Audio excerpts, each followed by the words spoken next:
The following is a Hoop Ball presentation.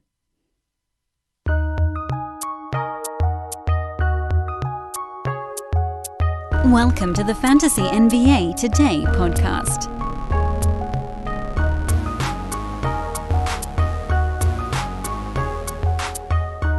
Honestly, you guys could probably tell. At the end of yesterday's podcast, I said something like, coming up on tomorrow's show, we'll talk about something. And I finished the show and I uploaded the show and I thought, boy, I really don't have anything for Wednesday. That's today, right? I was thinking one day in advance. And the world came to my rescue with, I truly don't even know how many pieces of information we got yesterday on the NBA's resumption, but it was many. And so today, we're not going to talk fantasy, although there will be some sort of fantasy-adjacent things we can bring up related to it. But yesterday, Tuesday, throughout the afternoon, starting at, I guess it was about 2 or 3 in the afternoon Pacific time, it was a Shams Woj tweet-off, and I think Shams actually had the upper hand in this one, of all of the crazy things, good and bad crazy, that are going to be in place for the NBA's resumption in Orlando, Florida. Welcome to Fantasy NBA Today, everybody. I am Dan Bespris. This is a Hoop Ball presentation, also available on Dash Radio, the Nothing But Net Network. Had a good chat with those guys yesterday on some of the cool new things going on there, so welcome to those listening on that platform, too. Hoop Ball is at Hoop Ball Fantasy on Twitter. I am at Dan Bespris, D-A-N-B-E-S-B-R-I-S, Dan Bespris. I know, it's not great for radio, but it's my last name, and I decided, what the hell. So please give me a follow if you're a relatively new listener to the podcast. If you're joining us today, or really at any time over the last 4 or 5 shows for the first time, you're probably not coming back, and that's okay. Although you might like today's podcast. I don't know. This could be one that grabs your attention. It's not fantasy heavy. The last 3 shows have been fantasy too heavy. Believe me, even as I was doing them, I was thinking to myself, this, even for you, Dan, this is a little bit too thick. But you know what? I don't care. I don't care. Because we're having fun. We're going through all sorts of stuff. The last 3 days, of course, we talked about Yahoo's first to last rankings preseason, how they compared to end-of-season marks, which is really math-intensive stuff. And now today, we pivot to no math at all, but a lot of really interesting stories coming out of the NBA. I want to quickly, I know we have a recruiting pitch that plays at the beginning of a lot of our podcasts. I want to double down on part of that. DFS Today will be making its triumphant return here in the next couple of weeks. It's going to be run by the wonderful Mike Apotria and Santino. Mike and Santino, those two are longtime pals, and you've heard Mike on this podcast 1,000 times. Santino has been sort of fast-tracking his DFS knowledge, learning from the best. Those two guys are going to be bringing back DFS Today. I think it'll probably come back, if I had to guess, at some point in early July. And we're looking for additional voices. Because I'll tell you what, as somebody who does a daily podcast, it's a pretty good undertaking. And it's really cool to have multiple voices on a DFS show, even perhaps more so than a season long. Because when you get multiple voices on a season-long show, and don't get me wrong, I love talking to guests on this pod.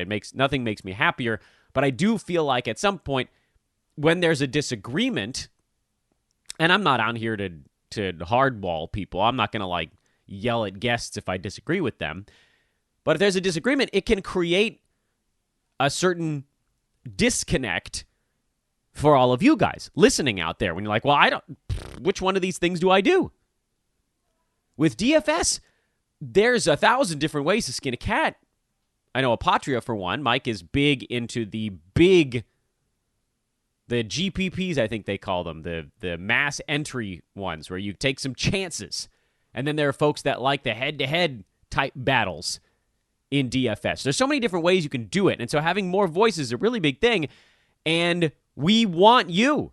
If you're a DFSer and you happen to be listening to this season-long podcast, hit me up at Dan Besbris on Twitter. Again, that's D-A-N. That's the easy part. Besbris is B-E-S-B-R-I-S. Bravo, Echo, Sierra, Bravo, Romeo, India, Sierra. I had to learn military call letters for that. I was not in the military. My grandfather was in the Air Force, though, for whatever that's worth. He was shot down over Scandinavia during World War II. Cool story. I'm not telling it on the podcast because we got other things to do. But yeah, hit me up. You can also email Team Hoopball at hoop-ball.com. Team Hoopball at hoop-ball.com. Looking for DFS writers and voices right now. Bug me.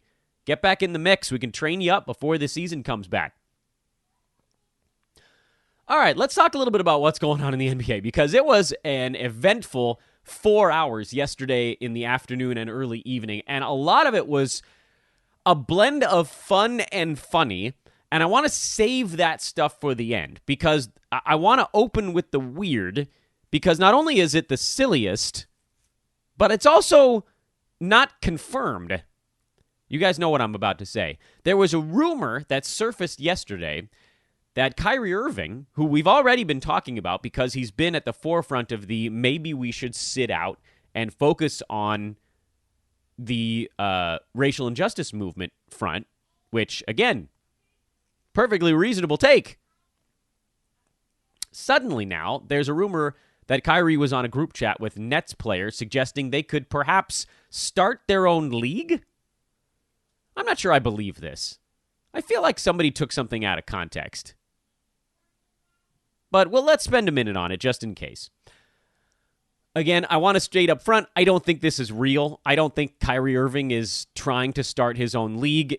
Even if he was, even if that's what he meant, it feels more like a threat of leverage as opposed to anything else. Because if he tried to start his own league, he would be shooting his own logic in the foot. Kyrie, Dwight Howard, Avery Bradley, the logic behind let's not go back and play basketball games, let's focus on the protests, let's focus on social change is we don't want to distract people. We can form our own league is let's distract people but just not in the Orlando bubble. So that's nonsense. I don't think that happened. And if it did, that's idiotic. If it did, it's idiotic. If it didn't, which is what I think is the case, then someone I think is probably leaking stuff to make Kyrie Irving look silly again, which, I mean, how often does this need to happen? Also on the social side, Avery Bradley came out and talked a bit about basically what he wants to know before he commits to coming back and playing. This makes a lot of sense, and this is what we were talking about a couple shows back, which is these guys are probably ultimately going to play. They just want to know how they're going to be able to use their voices. They want this to be a conversation. The NBA is happening now, 43 days before the season comes back, as opposed to like the day it comes back. The NBA is a very powerful mothership. I worked for a minimally powerful, tiny little baby ship in minor league baseball. But one thing that I learned handling most of the marketing for that team was if you didn't plan something well in advance, it wasn't going to work. Early in my minor league career, when my bosses came to me and said, hey, let's do this thing tomorrow. Let's put this big thing on tomorrow. I said, all right, let's figure this out. And it flopped. And somebody listening might be like, well, maybe, Dan, you just sucked at this. Possibly. I mean, I was just getting started at the time, just getting started in the field. But as time went on, when my bosses came to me and said, Dan, let's figure out a way to do this, I said, okay, give us a month. Because you want to plan it right, which takes time, logistically. You want to be able to promote it properly. Get it on the TV channels. Get it on the social channels. Give people time to internalize whatever it is that you're trying to present. And so for these guys, Avery Bradley, Kyrie Irving, Dwight Howard, who appear to be the three voices at the forefront of the maybe we shouldn't restart. I think what they really mean now is we're probably going to restart, but let's not do it until we have a plan in place for how we're going to use this platform. Let's talk about it now, 6 weeks ahead of time, so we know what we're doing. You can make changes later on. No problem. So that's happening now, and kudos to those guys for pushing this discussion forward now. But if you guys were worried that the NBA wasn't coming back, I don't really think we need to be. It's going to come back. The question is, how is it going to come back? And we're going to be talking about that for the rest of this podcast because, there was a lot of news on that front yesterday. Mostly good. Again, some of it kind of funny. Oh, I can't wait to talk about Mood Ring 2020. But also on the social side, how is it going to be utilized? So good work on that front. Let's finally now dig into the Shams Tweet Fest of June the 16th and begin to discuss all the different things we learned on Tuesday afternoon. I tried to make a plan as to what order we're going to go through this stuff because it can get a little bit cockeyed, but we're just going to start with Shams tweets and go through them chronologically, even if they jump around a little bit. But at least that way, if he's jumping around, then I get to jump around, and you guys can't blame me. You can blame him. First thing we learned yesterday, at 2 in the afternoon, Pacific time, players have been notified that any player who elects not to play in the season resumption must notify his team by a week from today, June the 24th, and that the compensation for that player would be reduced by 1/92nd for each game missed, which I don't fully understand, but I guess that has something to do with playoff shares. It's actually 1/92.6. So somewhere a little over 1%.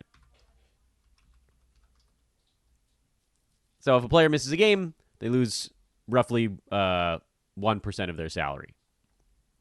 I think it's 1.08. Okay.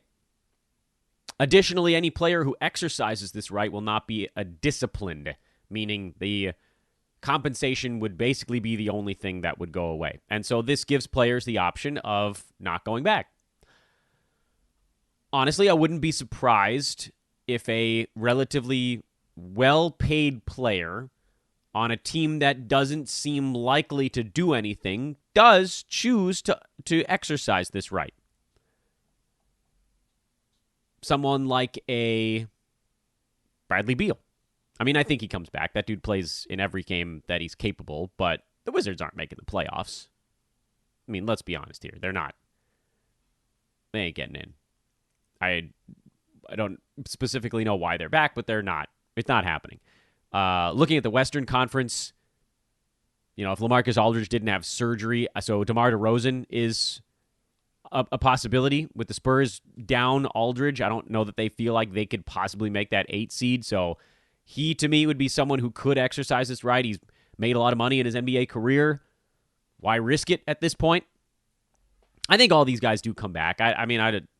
But this is the type of player that pops into my head as someone who's already sitting on a pretty goodly nest egg and feels like, they're throw their lives out of whack for this, risk everything for a disease that's killing 1,000 people every day to go play for games that probably won't matter. Maybe you could almost argue the same thing for the Phoenix Suns. They're not making it. Don't kid yourself.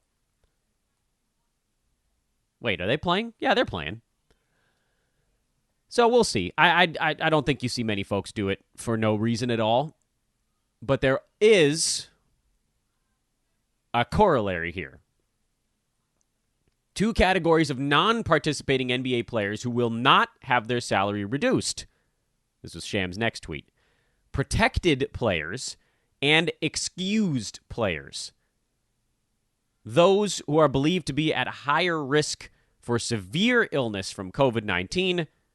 And June 25th is the deadline for teams to write excused absences. Now, I wonder if this is anything like in the middle school where you get an excused absence if you're just like, you're not feeling well. Yeah, you just don't really want to go, and maybe your mom's feeling bad for you, and she writes a note to the teacher that says Dan has the sniffles. So I don't know. It's possible that what you get from the previous tweet is, well, they might be a couple of guys that don't want to go, and then they might get the team to write an excuse for them so they still get paid. I don't know how this is getting enforced, but what I will say is players have a lot of power right now. Player agents have a lot of power right now who represent players on a number of different teams. If there's a player on, say, let's take DeMar DeRozan as an example again, which is not fair. It sounds like I'm picking on him, but he just sort of fits the profile, not from a personality standpoint. From a personality standpoint, he's almost always plays. He's been extremely durable throughout his NBA career, and he's done everything that any team's ever asked of him. Just from a who has a lot of money on a team that's probably not going to actually make the playoffs, has more to lose than gain in this situation. What if he's decided he didn't want to go? If he went to the Spurs, if he went to Pop and was like, yo, Pop, I don't really want to go. I'm terrified. Is there any way I can still make my 8 out of 92.6, my close to 9% of my salary? Something tells me Pop goes to the Spurs medical team and's like, look, man, DeMar doesn't want to go. Write him a note. Write him an excused absence. It's going to buy you a lot of credibility with him, goodwill with his agent, who I don't know who his agent is, but I'm sure they represent someone else that the team might be going at some point. Teams cater to players in a lot of ways right now. There's good and bad things that come of that. But this feels like one of those where, mom can write you a note to get you out of school the day you just don't really want to go. Certainly for much more serious reasons in this case. All right, next tweet out of Shams. NBA players have been informed that anyone who leaves the Orlando bubble will be subject to discipline. Now, there was another tweet that came later on that clarified a little bit on this front. So I'm going to jump ahead to the discipline tweet so we get a little bit more on that front. There's so much, man. It's crazy. All players, team staff, and guests will be required to certify in writing that they will adhere to the pre-arrival and league rules while on the campus, and failure to comply with those protocols will subject the player in question, so if it's his family or something like that, to disciplines such as warnings, fines, suspensions, or removal from the campus. So don't mess around. You could get kicked right out of this thing. Scrolling back. We got to go all the way back to where we were before. Okay, so we got disciplinary action. That's reasonable. Don't break the bubble, man. You leave the bubble, you bring in the COVID, and everybody gets it, you ruin the whole thing. Everybody's counting on everyone else. We learned yesterday that the Raptors will be in Florida for their part of the return, which is easier than quarantining in Toronto and then crossing the border and having to do it all over again. That was a small piece of news. We also learned a little bit about scheduling, that on July 22nd, teams are going to play 3 scrimmages against other teams residing in their same hotel. So we're starting to learn a little bit more about the schedule, which brings us to what I think is one of, not the only one, amazingly, one of the most hilarious parts of this whole process, which is the team hotels have been broken down by seeding. The top seeds got to pick the nicest hotel. That is so damn funny to me. They're trying to figure out a way to get home court advantage for these players, and there's just no real way to do it.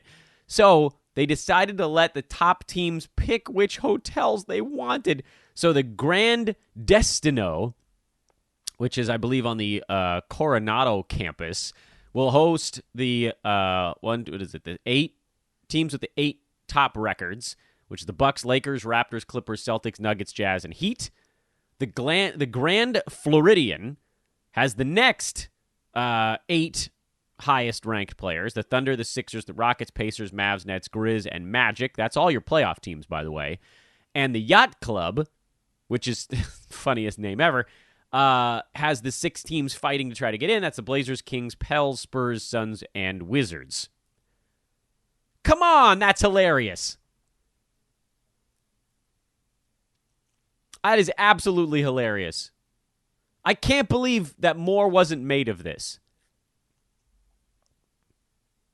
Well, later on, we learned why more wasn't made of it is because, and this is what I was talking about, I think it was last week or the week before, being quarantined in a resort isn't bad. There's so much talk about how horrible it'll be if some of these players, what if they have to be away from their families for 40 or 45 days? Yeah, that sucks. But it's not like they're going to be sitting alone in a room watching reruns on TBS all day. Listen to this. The hotel, well, first of all, these are nice hotels, so don't get it twisted. The hotels will have, open to the players, a players-only lounge with video games, TVs, other games. The pools will be open. Trails will be open. They'll have barbers, manicurists, pedicurists, a 24-hour VIP concierge, just like if the hotel was normally open, movie screenings, DJs, additional video games. Apparently, NBA 2K is the feature one. Ping pong, pools, lawn games, and this is a good one, players can go to other games. They can go attend the other teams playing. So this answers the question of, will we have anybody in attendance for some of these basketball games? The answer is yes. You know these players are going to go and yell at other guys they know. There's going to be so much trash talking going on in these things. I know we heard that they might pipe in video game crowd sounds, which, by the way, I have thoughts on that as well, but I want to circle around to that. Now you get players yelling at each other from the crowd. Quarantine, I think what we have to remember is that I know some parts of the country have opened all the way back up, which, listen, I'll keep my personal opinions mostly out of this podcast, but I do think that things are opening a little bit too fast. There have been spikes in cases. We all need to be much more careful than we are right now. NBA players and their families, because they've known for a long time that they're trying to get the season back on track, they've been extremely careful. Most of these NBA players and families have been in quarantine in their homes and home communities. Going to quarantine now in a hotel resort where chefs are preparing your meals and you've got tons of video games and TVs and pools and trails and table games and a concierge and mani-pedis and other basketball games to go to, this is an intense upgrade. If someone told me right now that I could choose my personal quarantine in a 2-bedroom apartment with 2 kids and crap everywhere, or could we all go live in a hotel? Dude, I don't even have to think about it. I get it. They're like, Dan, you have to go live by yourself in the hotel. You can't bring your family with you. I could do it for at least a decent stretch. A little peace and quiet. I'll come back. I'll visit. My team would get eliminated early anyway. Okay, so let's talk a little about the players attending other games. Is this a good or a bad idea? It's a great idea. Because if they're in the bubble, it doesn't really matter where they go. As long as they stay inside, doesn't matter where they go. You can't use that crowd noise, though. It's not going to be clean. That will not be family friendly. So do you pipe in video game noise? A lot of people are saying, Twitter, everyone I've seen on Twitter has said no. And I wonder if these people saying no have ever done games as a broadcaster with no crowd noise. Sure, it's fine if you're writing up a post-game recap or conducting interviews and writing your story. It's awful for a broadcast to have no crowd noise. It's horrible. I worked at a ballpark in minor league baseball that held a maximum of 1,800 people most of the time I was there. Yes, 1,800, not 18,000, 1,800. And on Tuesdays, when it's 108 degrees outside, it held about 10% of that. If you put 180 people in a baseball stadium and then do a broadcast over it, you're doing a broadcast with no crowd noise. I would have given anything to have fake roars of a crowd when the game was hanging in the balance or following, a medium-sized crowd noise after a double down the right field line. I would have given anything. The people saying no, just let's hear the sneakers squeak for 2 hours and 15 minutes. I don't think have actually had to listen to that for long stretches, especially on a television.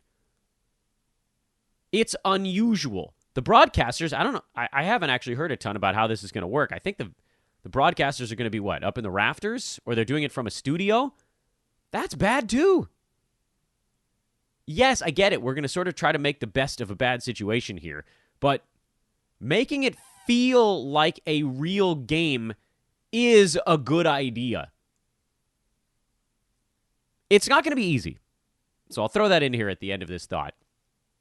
Because you're going to need different types of crowd noise. You're going to need the big crowd noise. You're going to need the din when nothing's going on. I'm sure they're going to play those ridiculous video game organ sound effects. You might hear some boom, boom, tsh, boom, boom, tsh. And it might feel a little bit weird at first, but I can almost guarantee if they do it right, we'll get used to it, and it will be better than 8 games for 22 teams. So 11, right? Teams have to play each other. I mean, it's almost 100 games. You want to hear 100 games of no noise at all? Besides, boom, squeak, squeak, squeak, squeak, squeak. Screen left, screen left. No. No, you don't. There's no intensity there. The crowd creates a lot of the intensity that we're used to in a basketball game. Broadcasters having to yell over it. That gets the blood pumping. A little graphic in the corner with the score tied doesn't. You need noise. I can promise you this. As someone who broadcasted in a place that didn't have any noise for a long time, you need noise. Sort of a low-impact tweet that I'll bring up just because it's out there. NBA teams have been informed of the required positions for their 35-person traveling party. Those will include a team athletic trainer, the strength and conditioning coach, an equipment manager, and a team security official. So they have to have those 4 among the 35. The other stuff they can generally figure out themselves. Teams have also sent visuals of the courts and workout arrangements in Orlando to the teams, which doesn't have much of an impact on what we're talking about today. They also have the game day schedule. This might be the biggest news of all, that just sort of slipped in with 55 other things yesterday. Game day schedule.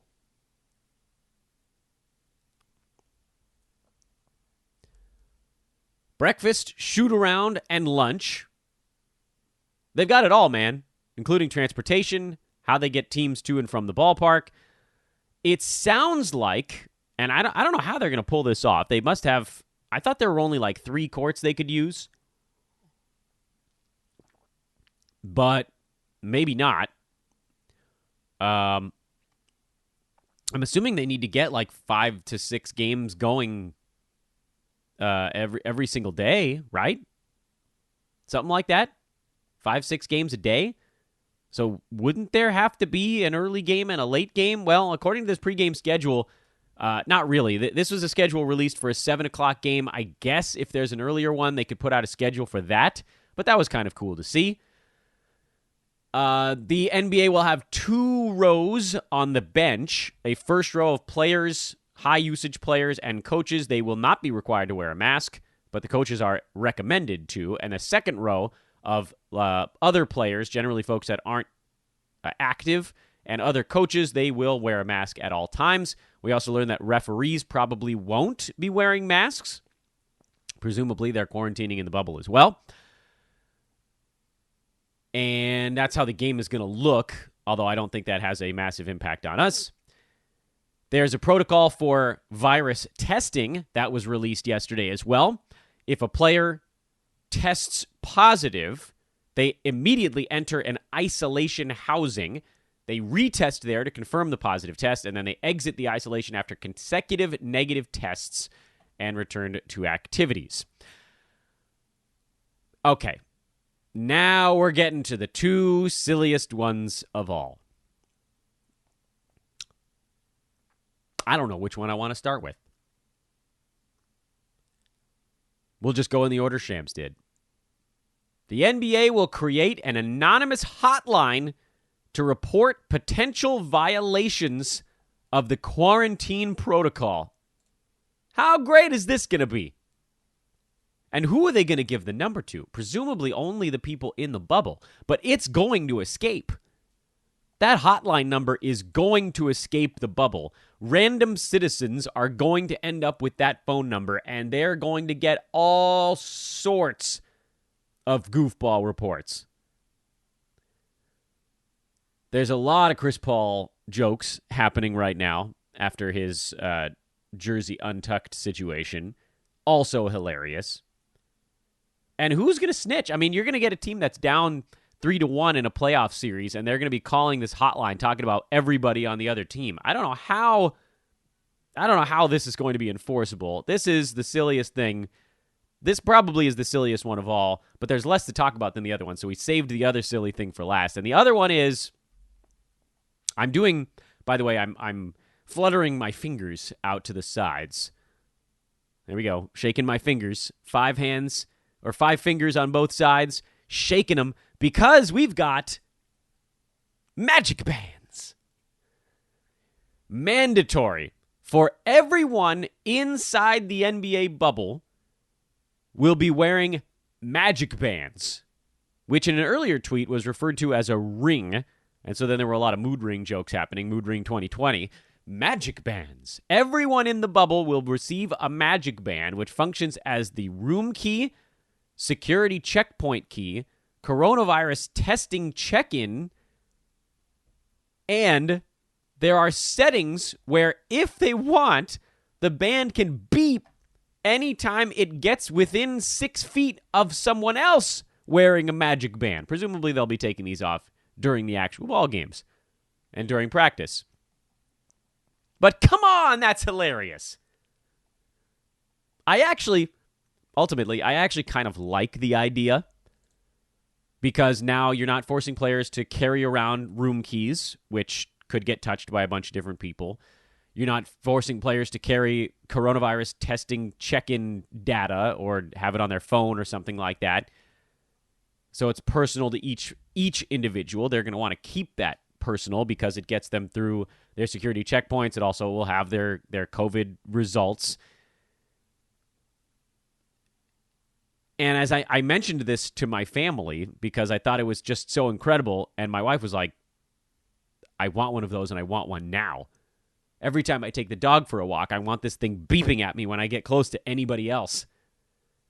Unfortunately, that's kind of the situation where we find ourselves in as a universe right now. No one, myself included, wants to be anywhere near any other human being.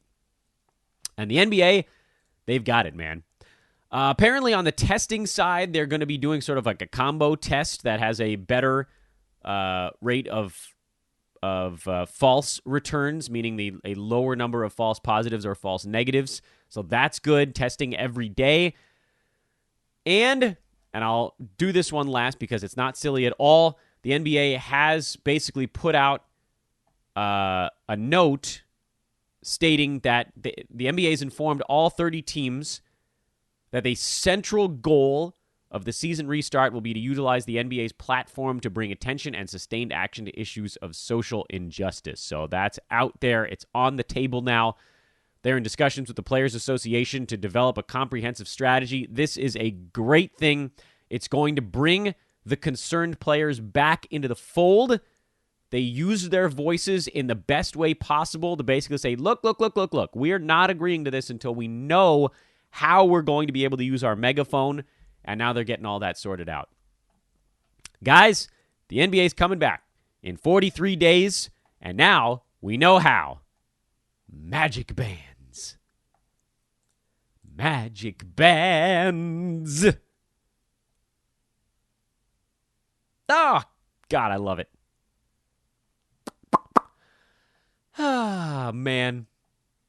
Countdown is on. All right, tomorrow, back into fantasy stuff. I promise this time. Have a great Wednesday, everybody. Can't wait Maybe we'll get more info on the NBA. Who knows? Oh, by the way, check out our Facebook and Instagram pages. We got some pretty cool stuff going on over there related to which previously injured player that might be coming back for the resumption are you most excited to check out? Facebook is facebook.com/hoopballhoops, and Instagram is @hoopballofficial. I am @Dan Vespers. Hit me up if you want to be a DFS voice here at Hoopball. We'll check out your stuff. Have a great day. We'll talk to you tomorrow.